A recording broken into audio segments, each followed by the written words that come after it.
Hi everyone, this is Donny Lowy from Closeout I hope you're doing well today. Today I'd like to discuss with you what do you need to be aware of when buying wholesale dresses internationally. Now, I don't want to discourage you. You can do very well by buying wholesale dresses internationally. I have customers who I export dresses to throughout the world. I have customers who come to my warehouse, they buy them on a wholesale basis, they take the dresses back to their country, and they sell them as well on a wholesale basis and on a retail basis. So I do know there's a lot of potential, but at the same time, there are things that you need to be aware of. So one of the things you need to be aware of is that while the sizes might seem standard, but dresses are made for different markets. And according to that, the size that's appropriate in one market might not be really appropriate in your market. So you do need to be aware of the different size ranges that are used in your market as opposed to the market where you're buying the wholesale dresses. So for example, let's say you're buying wholesale dresses in the United States and you wanted plus size dresses, and your market is, let's say, in the Caribbean. So you need to make sure that the plus size dresses that are made for the American market are the plus size dresses that are also going to be the appropriate sizes for your customers in the Caribbean. And the same is true for wherever in the world you are, or even within the United States. Different regions, different cities have different styles, different size requirements, and so on. I could tell someone on the phone to have a petite dress, but I have to be very clear that we both understand what that petite dress is. It's not just important to know the size, but we have to convert the size to the sizes that they use in their country. They might use UK sizes or they might use American sizes. Also, when buying dresses internationally, you want to make sure that the style is well understood by the seller and the buyer. For example, if you are a buyer of dresses and you're located in Nigeria and you need very conservative office dresses, it's not enough just to ask a wholesaler in the United States whether they have conservative office dresses.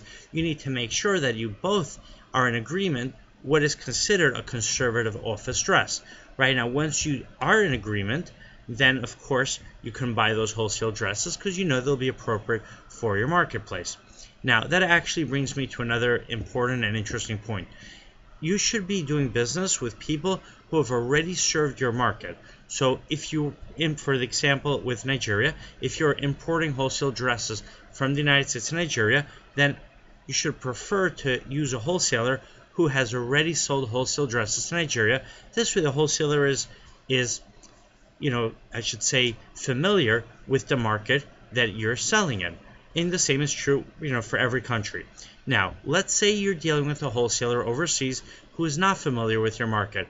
That doesn't mean you shouldn't deal with that wholesaler, but what you should try to do is have either a relative or a friend of yours who might live in that city or in the same country go visit that wholesaler. That's why I let people come to my warehouse, and many of my customers have first sent their friends or their relatives to my warehouse. They could see everything in person, and then they can make a decision whether the merchandise that I have is appropriate for their marketplace. And thankfully, I have customers from many different countries, so I do have clothing and dresses for many countries.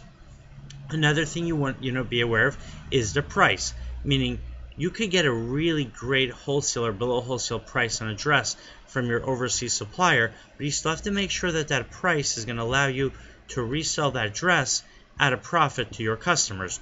So in other words, you might find a wholesaler overseas that has a dress that's really worth $1,000, and he's willing to give you that dress for $100. And look, that to me sounds like a great deal. You're buying the dress for $900 less than the resale value.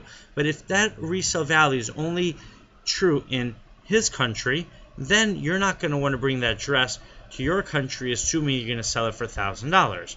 If you could sell it for $200 and you'll still make a profit after paying your shipping fees, okay, then it makes sense to do it.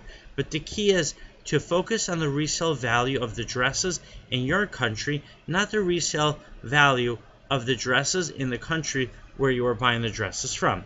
And that actually brings me back to the point I mentioned earlier. It's very important to deal with a wholesale supplier that is familiar with your market.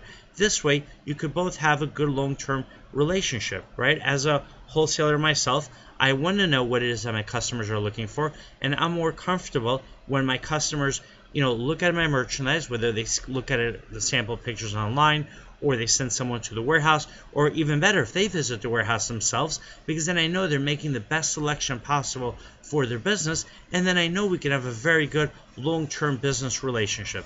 All right, my website is closeoutexplosion.com.